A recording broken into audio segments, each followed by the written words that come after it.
Consultando a Bíblia, com o pastor Natanael Rinaldi.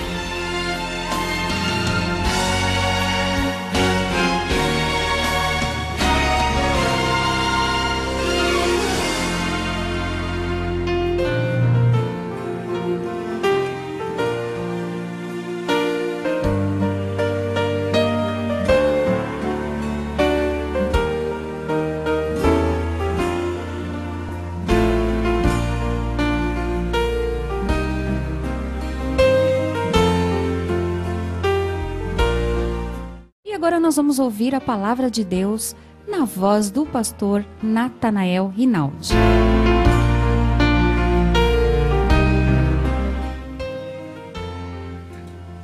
Vamos à mensagem da palavra de Deus com o título Simplicidade do Ensinamento Bíblico.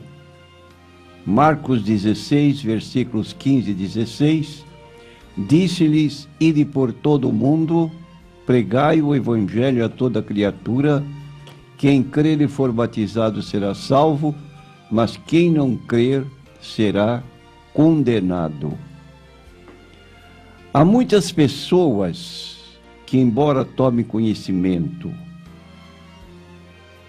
da Bíblia Sagrada, dada a sua extensão na distribuição que se faz por todas as igrejas evangélicas e também outros grupos religiosos, têm um receio de ler a Bíblia Sagrada e logo de mão dispensam a leitura por achar que é um livro difícil de ser entendido, de ser compreendido e que não dá margem sequer para a pessoa começar a ler a Bíblia Sagrada. Assim passam toda a vida ignorando a mensagem da Bíblia Sagrada.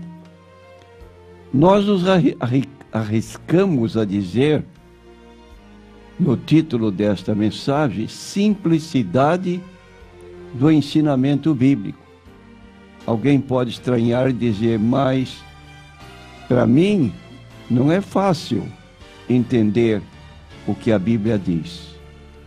Ora, nós acabamos de ouvir o texto de Marcos 16, 15 e 16, onde Jesus ordena que sua mensagem, que é a palavra do Evangelho, palavra Evangelho significa boas novas, deve ser divulgada a toda criatura. E o resultado dessa leitura e ouvir a palavra de Deus traz para nós a salvação, porque vamos crer naquilo que o próprio Jesus ensinou a respeito do modo como podemos ser salvos. Se ignorarmos esta Bíblia, nós vamos ficar de fora, porque diz o texto, quem crer e for batizado será salvo, mas quem não crer será condenado. Por esse motivo, deve ser simples o suficiente para todas as pessoas entenderem quando se apresenta ao Evangelho, o Evangelho do Senhor Jesus Cristo. A ideia de que o Evangelho é místico e difícil de entender não é bem assim. A palavra de Deus é simples o suficiente para a pessoa conhecer a verdade. E Jesus diz: conhecereis a verdade, e a verdade vos libertará. Ele afirmou: eu sou o caminho, e a verdade, e a vida, e ninguém vem ao Pai senão por mim. E esta palavra verdadeira, transmitida pelo Senhor Jesus Cristo, disse ele que liberta. Conhecereis a verdade, e a verdade vos libertará. Está no Evangelho de João 8, versículo 32. Então a pessoa pode evitar a insensatez pela compreensão da vontade do Senhor. Na carta de Paulo aos Efésios, no capítulo 5, versículo 17, diz o texto: por isso não sejais insensatos, mas entendei qual seja a vontade do Senhor. E, na verdade, Paulo disse que o que ele escreveu em algumas epístolas dele pode ser entendido por cada leitor que fizer esta leitura. Temos em Efésios, capítulo 3, versículos 1 a 3, onde Paulo declara: por esta causa, eu, Paulo, sou prisioneiro de Jesus Cristo por vós, os gentios, se é que tendes ouvido a dispensação da graça de Deus, que para convosco me foi dada, como me foi este ministério manifestado pela revelação, como antes um pouco vos escrevi. E não foi o próprio Jesus que orou: santifica-os na verdade, a tua palavra é a verdade? João 17, versículo 17. O mesmo Jesus declarou em João 5,39: examinai as Escrituras, porque julgais ter nelas a vida eterna, e são elas que de mim testificam. E Jesus mais declarou: quem me rejeita e não recebe as minhas palavras, tem quem o julgue. A própria palavra que tenho proferido, essa o julgará no último dia. Está no Evangelho de João, capítulo 12 e versículo 48. E se perguntarmos o que a Bíblia diz sobre a fé, pode ser entendido? Sim, a Bíblia afirma que a fé é o resultado de ouvir a pregação da palavra de Deus. Não alguma força irresistível que vem de algum sentimento interior, repentino, ou através de colocar sua mão na TV e aceitar Jesus como seu salvador pessoal. Na verdade, uma pessoa nem mesmo poderia saber se é um salvador se a palavra de Deus, a Bíblia Sagrada, não tivesse testificado isso primeiro. É o que nós lemos em Romanos capítulo 10, versículos 13 a 15, porque todo aquele que invocar o nome do Senhor Jesus será salvo. E aí surge a pergunta: como, pois, invocarão aquele em quem não creram? E como crerão naquele de quem nem não ouviram? E como ouvirão se não há quem pregue? E como pregarão se não forem enviados? Como está escrito: quão formosos os pés dos que anunciam o evangelho da paz, dos que trazem alegres novas de boas coisas. Que boas novas são essas? Por exemplo, João 5,24, Jesus dizia: na verdade vos digo, que quem ouve a minha palavra e crê naquele que me enviou tem a vida eterna e não entrará em condenação, mas passou da morte para a vida. Já pensou, meu prezado ouvinte, essas promessas que lemos na Bíblia Sagrada? E quero dizer que nelas estão contidas 3 bênçãos importantíssimas. Quem ouve minha palavra e crê naquele que me enviou, primeiro, tem a vida eterna. Nós temos vida física, não vida eterna.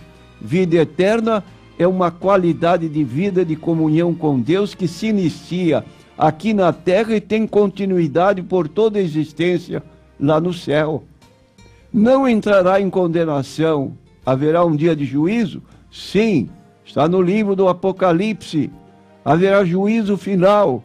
Todos os mortos vão ressuscitar, desde os que existiram nos dias de Noé e toda aquela antiguidade. Vão ressuscitar. E cada qual vai ser julgado pelas coisas que estão registradas nos livros. Então, tem a vida eterna, não entra em condenação, passou da morte para a vida. Morte tem o sentido figurado de separação. O homem vive aqui na terra separado de Deus. Ele está morto espiritualmente, porque não tem comunhão com Deus, porque não tem a vida eterna, Mas quando Jesus entra nessa vida, ele recebe vida eterna, como diz Paulo em Efésios 2:1. Ele vos deu vida quando estáveis mortos em delitos e pecados. Era uma situação nossa de afastamento, de separação de Deus. Então a palavra de Deus é esta que transmitimos e ela deve ser ouvida, recebida, guardada com muito zelo, porque infelizmente há pessoas que conhecem o Evangelho, que receberam o Senhor Jesus como Salvador e Senhor, mas não perseveraram. Começaram aos poucos a abandonar a fé até que apostataram. E quanto a isso, o apóstolo Paulo declara em sua segunda carta aos Coríntios, capítulo 6, versículo 1. Diz ele: e nós, cooperando também com ele, vos exortamos a que não recebais a graça de Deus em vão. Ora, receber a graça de Deus em vão. Por que em vão? Porque não encaram com seriedade a vida cristã. Diz Paulo a mais, porque se introduziram alguns que já antes estavam escritos para este mesmo juízo, homens ímpios que convertem em dissolução a graça de Deus e negam a Deus, único dominador e Senhor nosso, Jesus Cristo. Talvez você pergunte, pode isso ocorrer? Sim, Senhor. Apostasia moral, quando o homem se chafurda no pecado como se nunca na sua vida tivesse conhecimento de Deus e retorna na linguagem de Pedro como a porca lavada que se volta a revolver na lama. Coisa terrível para uma pessoa que recebe a graça de Deus em vão. E nós não podemos brincar na vida cristã, porque há muita seriedade em sermos crentes no Senhor Jesus Cristo. Imagine o que diz o apóstolo Paulo: outrora em nossa vida, diz ele, estando nós mortos em nossas ofensas, nos vivificou juntamente com Cristo, pela graça sois salvos. Então isso se deu em nossa vida, logo temos que ter muito cuidado com aquilo que Deus nos dá, para não cairmos da graça, como Paulo levanta a hipótese de alguns que assim fizeram e que estão afastados por abandonar a fé cristã. Mas o que a Bíblia diz sobre cair da graça? A maioria do mundo, das denominações, se submete a uma doutrina chamada calvinista. O que diz esta doutrina? Que uma vez que o homem foi salvo, ele não pode pecar de maneira que caia da graça. Existe base na Bíblia para tal conceito? Onde a Bíblia registra essa hipótese de não cair da graça? A palavra de Deus diz que a graça de Deus pode ser recebida em vão, como nós já citamos. E nós, cooperando também com Ele, vos exortamos a que não recebais a graça de Deus em vão.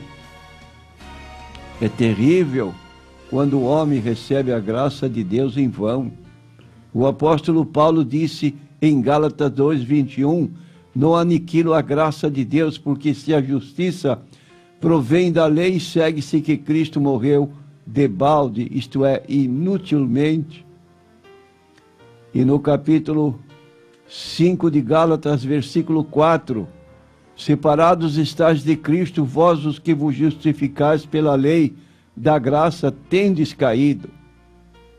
Então, fiquemos firmes, dizendo com o apóstolo Paulo em Filipenses 1:6, tendo por certo isto mesmo, que aquele que em vós começou a boa obra, a aperfeiçoará até o dia de Jesus Cristo. A princípio, na vida cristã, temos um tempo chamamos de infantilidades, criancices, como Paulo declara em 1 Coríntios 13, quando eu era menino, falava com um menino, agia com um menino, até que me tornei adulto, deixei das coisas de menino, isto é, alcançamos a maturidade espiritual.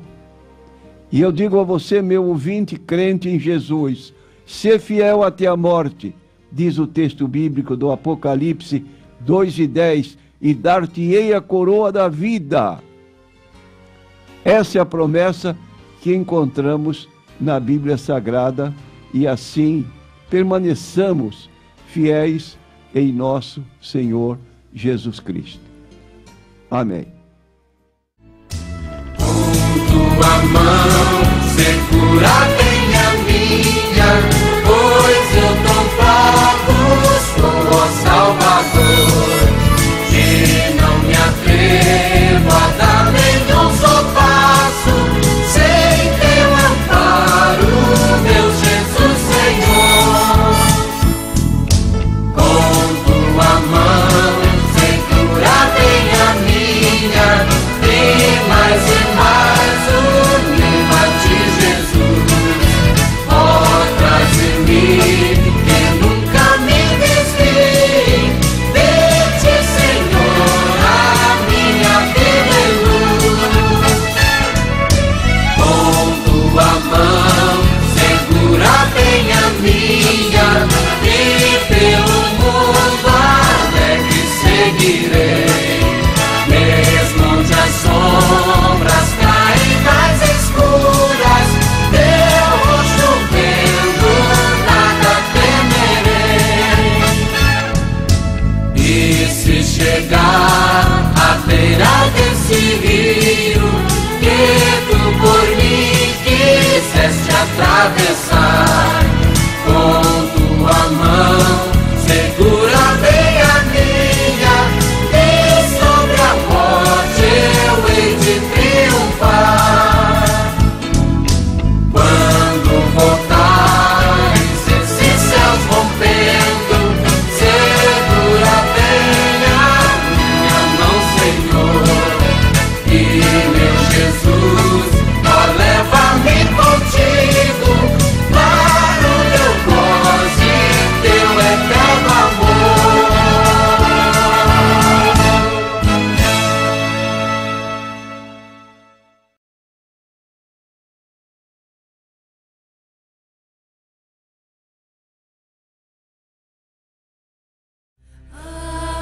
Aleluia,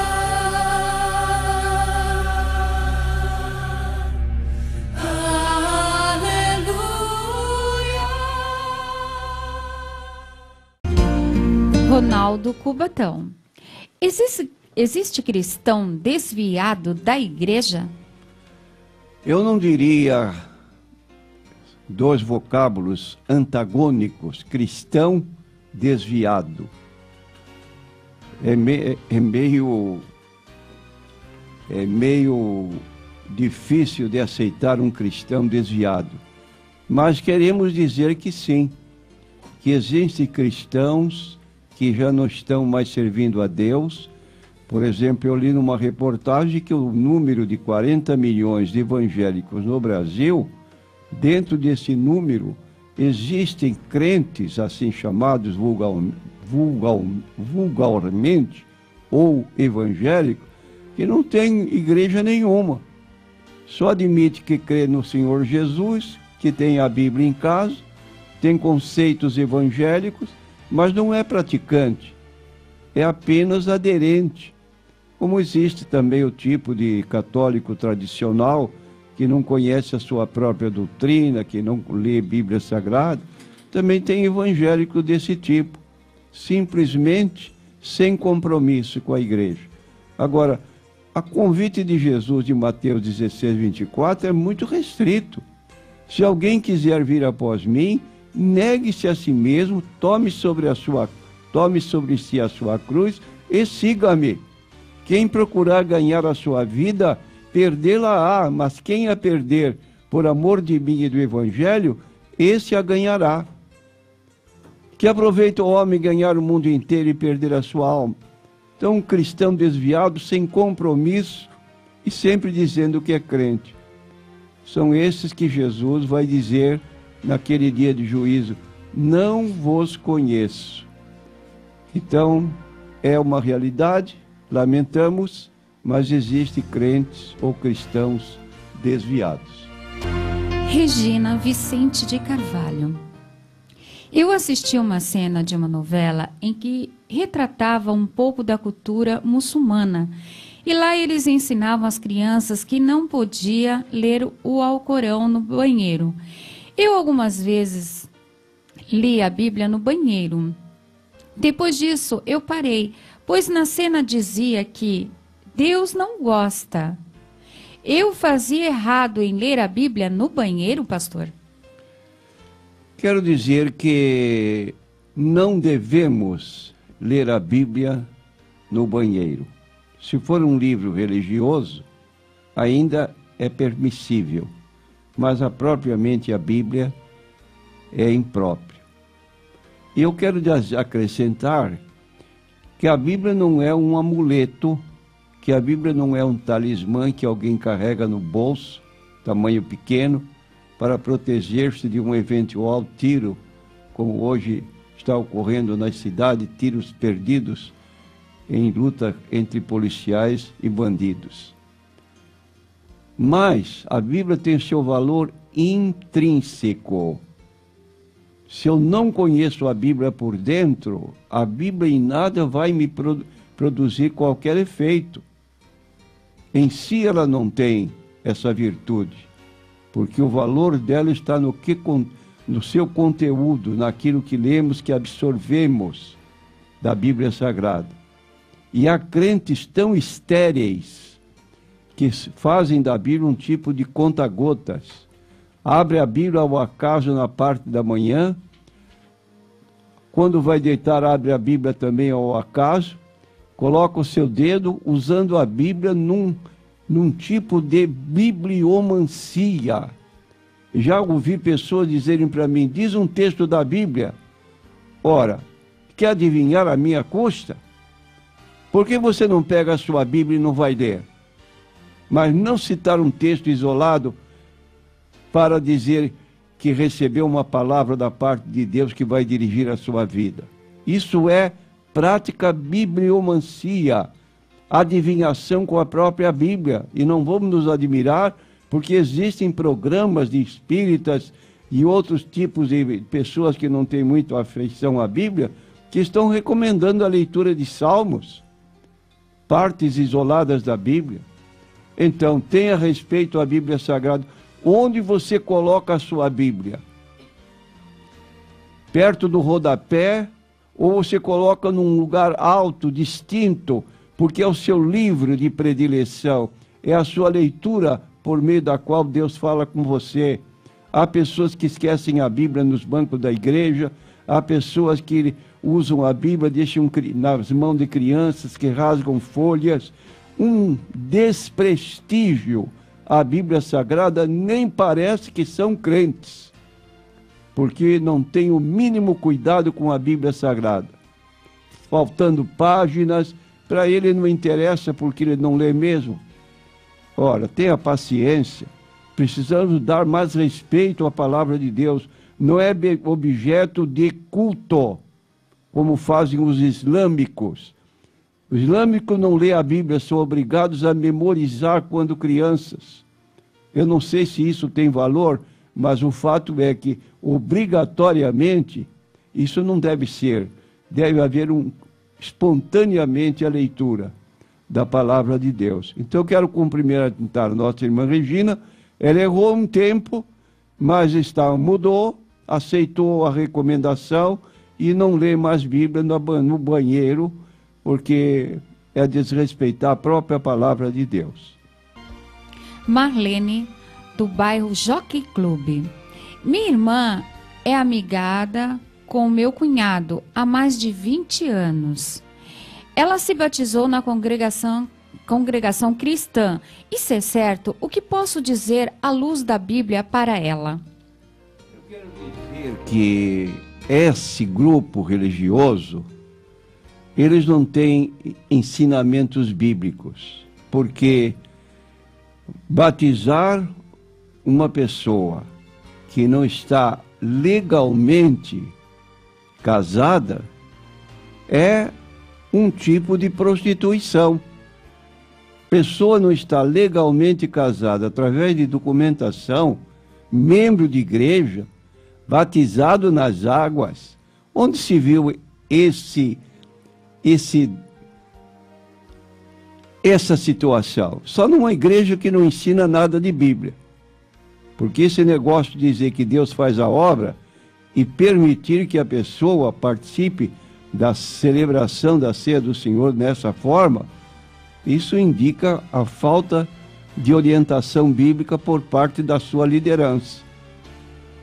Então, o que a irmã deve dizer para ela? Abrir a Bíblia no capítulo 7 de 1 aos Coríntios, quando o apóstolo Paulo responde perguntas relativas à Bíblia Sagrada, recebida de membros ou de pessoas da igreja de Corinto. Ele diz assim: quanto às coisas que me escrevestes, bom seria que o homem não tocasse mulher, mas por causa da prostituição, exatamente por causa disto, cada um tem a sua própria mulher ou esposa, e cada uma tem o seu próprio marido. Fora isso, diz o apóstolo Paulo, que é abrasamento.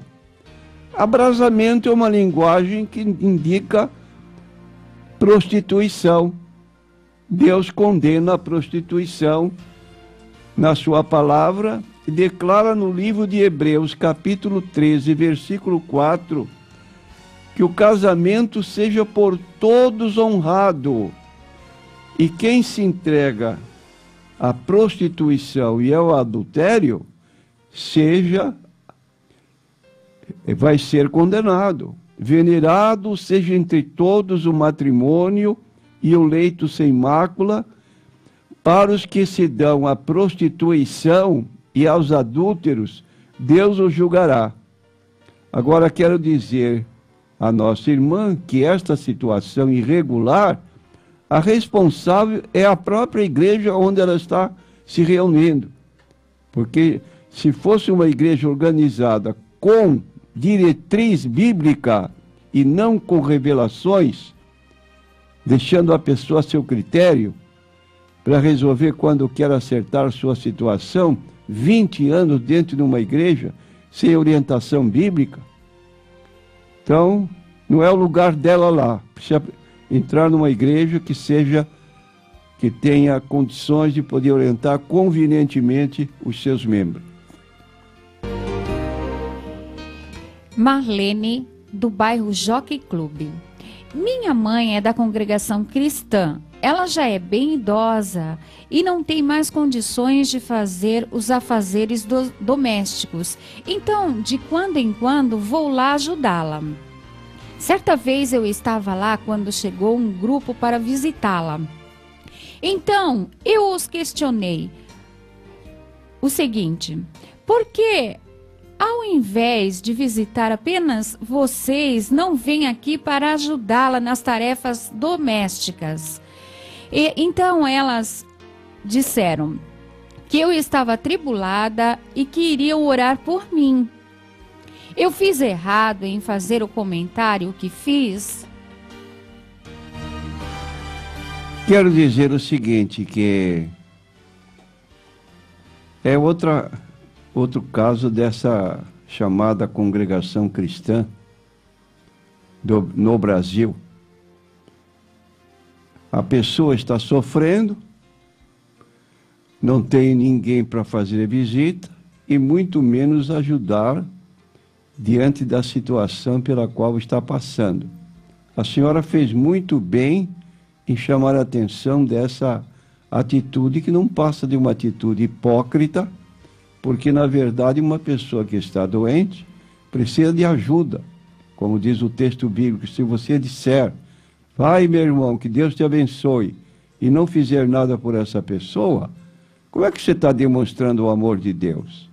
Está percebendo que a pessoa precisa de ajuda, simplesmente ora, Deus te abençoe, e vai embora vagamente, sem fazer nada? Isso é hipocrisia religiosa. E é muito característica desse grupo que está sendo aqui mencionado. Jane, do bairro Quarentenário. Por que em algumas igrejas as mulheres não podem pregar? Isso é errado?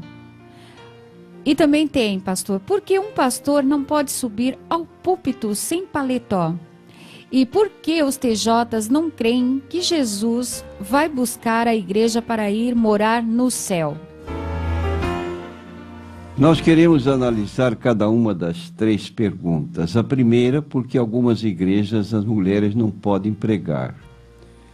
Não conheço a razão porque não podem pregar, mas quero me ater ao que já se tornou um costume hoje em algumas igrejas, de indicarem mulheres para serem pastoras.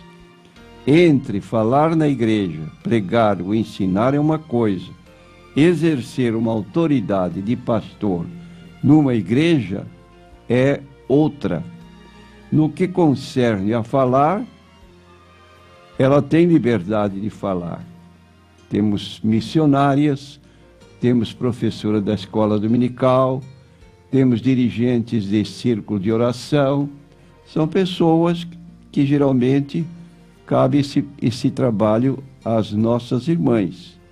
Agora, no capítulo 2 de 1 Timóteo, versículo 12, não permito, porém, que a mulher ensine, nem use de autoridade sobre o marido, mas que esteja em silêncio. Porque primeiro foi formado Adão, depois Eva, e Adão não foi enganado, mas a mulher, sendo enganada, caiu em transgressão. De modo que a mulher não deve exercer essa autoridade como pastora, mormente quando seu esposo é membro dessa igreja. No caso, ela está exercendo uma autoridade pastoral, quando o marido deve ser o cabeça, de acordo com Efésios capítulo 5, versículo 22, que as mulheres devem ser sujeitas aos seus próprios maridos, como recomenda a Bíblia Sagrada. Segundo, por que um pastor não pode subir ao púlpito sem paletó? Eu preciso descobrir esse versículo proibitivo na Bíblia, porque eu subo ao púlpito de gravata, de camisa, manga curta, às vezes quando está calor, outras vezes de manga comprida, quando faz muito frio de paletó. Só que eu não descobri na Bíblia ainda um versículo que diga que o pastor não pode subir ao púlpito sem paletó. É respeitosa a casa de Deus? Sem dúvida. Mas devemos notar que, às vezes, em cidades muito quentes, não há nada de falta de respeito de subir de gravata, de camisa, está decentemente trajado. Pode haver opinião divergente, mas quanto a isso não é problema de pecar, é problema de etiqueta, podemos assim dizer. Agora, por que as TJs não creem que Jesus vai buscar a igreja para ir morar no céu? As testemunhas de Jeová não apenas uma vez, mas anunciaram que em outubro de 1874, Jesus já tinha voltado. Como perceberam isso? Que ninguém pôde observar na terra. Porque dizem que a volta de Cristo é percebida com os olhos do entendimento. Uma pessoa que não tem entendimento aberto, segundo eles, não pôde presenciar a volta de Cristo que se deu em outubro de 1874. Só que agora estão anunciando que ele já voltou em outubro de 1914. Agora eu pergunto, que grupo religioso é esse que quando faz profecias e elas não se cumprem, espiritualizam para dizer que eles perceberam que Jesus já veio, mas as pessoas de fora não sabem disso? Ora, dizer num livro, como o livro Poderá Viver, a evidência bíblica mostra que Jesus já veio e começou a reinar em 1914. Evidência bíblica? Evidência bíblica qual? Se eu ler o capítulo 24 de Mateus, vou notar que os discípulos perguntaram a Jesus sobre a construção do templo em Jerusalém, dizendo, chamando a atenção de Jesus para a arquitetura bela daquele templo. E Jesus não compactuou com eles naquela alegria. Disse, não vedes tudo isso? Em verdade vos digo que não passará, que não ficará pedra sobre pedra que não seja derribada. Aí eles ficaram curiosos e quiseram saber e fizeram para Jesus 3 perguntas a respeito do futuro deles. Quando serão estas coisas? Que sinal haverá da tua vinda e do fim do mundo? E Jesus abre sua boca a partir do versículo 4 do capítulo 24 de Mateus. E respondendo Jesus, disse-lhes, acautelai-vos que ninguém vos engane, porque muitos virão em meu nome dizendo, eu sou o Cristo, e enganarão a muitos. Ouvireis de guerras, de rumores de guerras, olhai e não vos assusteis, porque é mistério que isso tudo aconteça, mas ainda não é o fim. Porquanto se levantará nação contra nação, reino contra reino, haverá fomes, pestes, terremotos em vários lugares, mas todas estas coisas são princípio de dores. Então vos hão de entregar para seres atormentados, sereis odiados de todos por causa do meu nome. Nesse tempo muitos serão escandalizados, trair-se-ão uns aos outros se odiarão e surgirão falsos profetas e enganarão a muitos. Está aqui o resultado de pessoas que creem que Jesus já veio, quando aqui está anunciando os sinais que precederiam a sua volta. E nós queremos dizer que estamos aguardando a vinda de Cristo e queremos dizer que iremos para o céu. Agora, se alguém pretende ficar na terra, é uma questão de gosto, porque no capítulo 7 do livro do Apocalipse, versículo 9, João viu uma grande multidão no céu que não dava para contar. Depois destas coisas olhei e eis aqui uma multidão a qual ninguém podia contar, de todas as nações e tribos e línguas e povos que estavam diante do trono e perante o Cordeiro, trajando de vestes brancas, com palmas nas suas mãos. E clamavam com grande voz, dizendo, salvação ao nosso Deus que está sentado no trono e ao Cordeiro. No capítulo 19, versículo 1, esta multidão também aparece de novo, cantando salvação na pessoa do Senhor Jesus Cristo. Então aí está a nossa resposta. Não creem em Jesus, que venha buscar a sua igreja, dizem que ele já veio, só eles tomaram conhecimento, mudaram a data, 2 datas diferentes, afinal, 2 datas diferentes não dá para receber nenhuma e nem outra. e nós estamos aguardando a volta de Cristo. Da Estela de Santos. Um casal cristão pode dançar?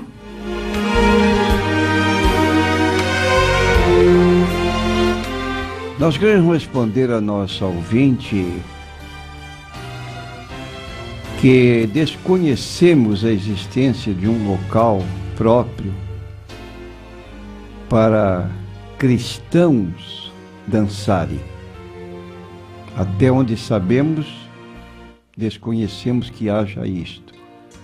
Agora, com relação a um casal, por exemplo, que eventualmente, no tempo antes de ser cristão, gostava de dançar, nós precisamos entender o que diz 2 Coríntios capítulo 5, versículo 17, onde a palavra diz: quem está em Cristo é uma nova criação. As coisas velhas já passaram e tudo se fez novo. Então, a nossa situação hoje é diferente. E se talvez através da dança era apenas um exercício e não propriamente um prazer, temos hoje academias onde se pode fazer exercícios corporais para desenvolvimento do corpo.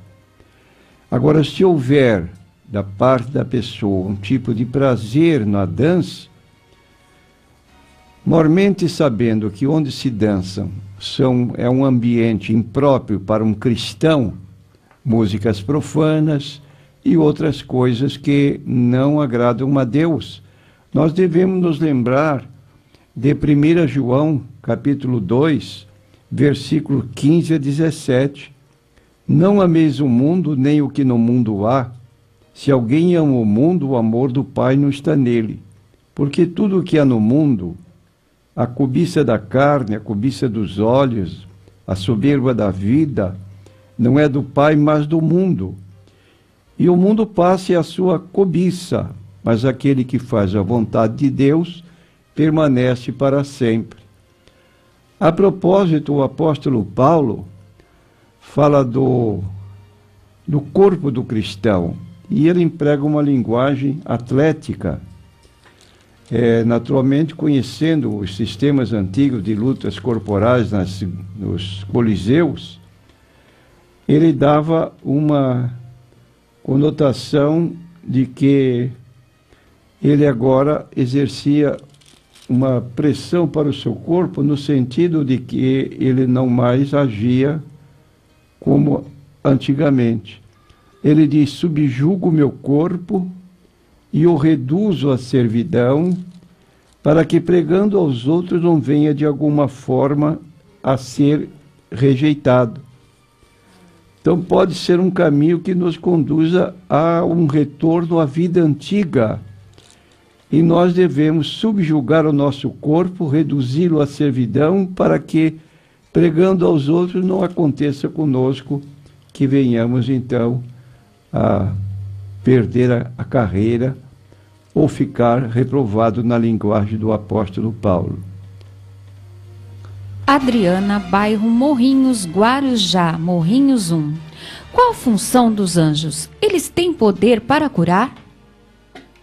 Nós queremos dizer que a função dos anjos está apontada na carta aos Hebreus, no capítulo 1, e versículo 22, aliás, versículo 14, falando dos anjos que são inferiores à pessoa do Senhor Jesus Cristo. Nunca coloque um anjo na posição de igualdade com Jesus. Jesus é o Criador dos anjos.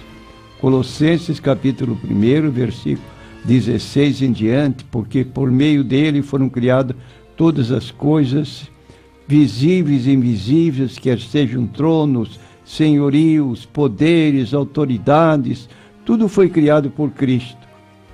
E dentre essas autoridades estão os chamados príncipes, que são arcanjos, querubins. Todos eles se subordinam ao Senhor Jesus Cristo, inclusive Miguel, o arcanjo. Agora, diz a respeito dos anjos de suas atividades presentes. Não são, porventura, todos eles espíritos ministradores enviados para servir a favor daqueles que hão de herdar a salvação? Então queremos dizer que os anjos atuam invisivelmente em nosso favor, em favor de pessoas que estão começando sua carreira cristã, que precisam de ajuda, embora não os vejamos, mas eles são pessoas espirituais que estão nos ajudando para a nossa carreira cristã encontrar êxito. E lemos a respeito de cura, que a cura é exclusiva do ministério do Senhor Jesus Cristo, e não é por ele estar no céu que ele não possa operar aqui na terra. Haja vista que no capítulo 3 de Atos dos Apóstolos, quando Pedro e João subiam ao templo à hora da oração, estava lá um coxo desde o seu nascimento, com a mão estendida, esperando receber deles uma ajuda financeira. E Pedro parou, olhou para ele e disse: olha para nós. E ele olhou esperando receber deles alguma coisa, e Pedro disse: olha, eu não tenho prata nem ouro, mas o que eu tenho eu te dou, em nome de Jesus Cristo. Levanta-te e anda. Pegou o coxo pelas mãos, o homem pôs-se de pé, começou a pular, saltar, alegre pela cura recebida. E o nome que Jesus usou, em nome de Jesus Cristo, o Nazareno. Jesus Nazareno era o título, o nome de Jesus, segundo o seu corpo físico que ele teve durante esses dias que passou aqui na terra, 33 anos e meio. Ele já estava no céu, mas Pedro e João usaram o nome de Jesus. Não tomamos conhecimento de que algum dos apóstolos usasse outro nome para curar os enfermos, senão o nome do Senhor Jesus Cristo. E o próprio Jesus, em Marcos 16, quando deu as últimas instruções aos seus discípulos, ele disse: ide por todo o mundo e pregai o evangelho a toda criatura. Quem crer e for batizado será salvo, mas quem não crer será condenado. E estes sinais seguirão os que crerem. Qual é o nome que vamos usar? De algum anjo? De algum arcanjo? Em meu nome, disse Jesus, expulsarão os demônios, falarão novas línguas, pegarão nas serpentes, se beberem alguma coisa mortífera, não lhes fará dano algum, e porão as mãos sobre os enfermos e os curarão. Se você me perguntasse, e funcionou? Usando o nome de Jesus? O versículo 20 responde a pergunta: e eles, tendo partido, pregaram por todas as partes, cooperando com eles o Senhor e confirmando a palavra com os sinais que se seguiram. Então, irmã Adriana é o nome de Jesus. Agora, tenha cuidado com os anjos. O quê? Por que ter cuidado com os anjos? Porque, infelizmente, há pessoas que estão indo além do que está escrito. Fazendo o quê com relação aos anjos? O apóstolo Paulo declara em Colossenses 2,18: ninguém vos domine a seu bel prazer com pretexto de humildade e culto dos anjos. Nunca se reúna para prestar culto a anjos.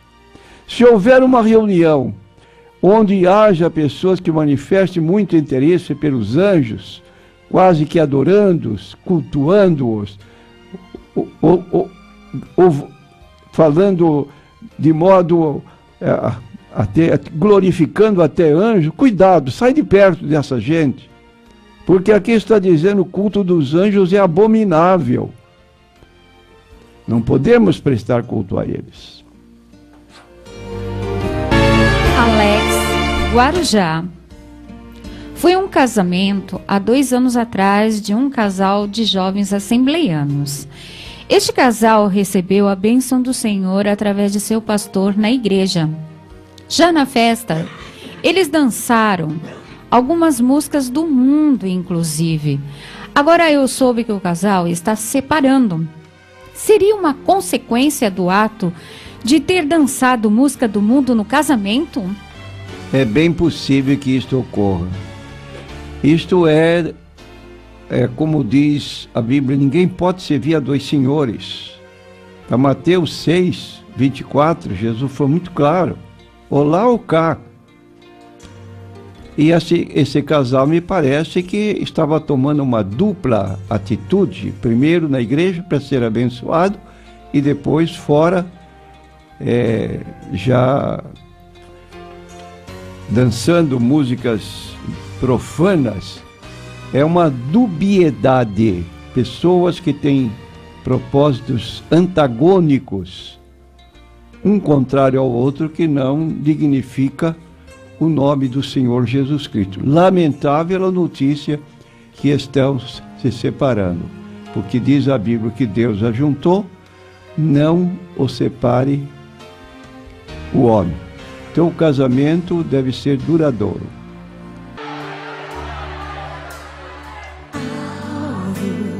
Mais que a neve quero ser pra te honrar, pra te agradar e em santidade eu vou viver em todo o tempo, pois sou teu tempo. Renuncio tudo que é impuro, renuncio minha carne, renuncio o mundo e os sonhos que não te glorificam, Senhor. Eu renuncio por amor. Aleluia. Eu quero ser santo, santo, santo, como santo és, Senhor. Eu quero ser santo, santo, santo, como santo és, como santo és, Senhor. É assim que nós queremos ser, ó Deus, santos pra ti. Mais que a neve quero ser pra te honrar, pra te agradar e em santidade vou viver em todo o tempo,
Agradecemos aos nossos distintos ouvintes sua atenção dispensada ao nosso programa Consultando a Bíblia e pedimos que nos prestigie com a sua atenção na próxima edição deste programa. Que Deus esteja com todos nós e a nossa saudação costumeira, que a paz do Senhor Jesus esteja com todos vocês. Amém.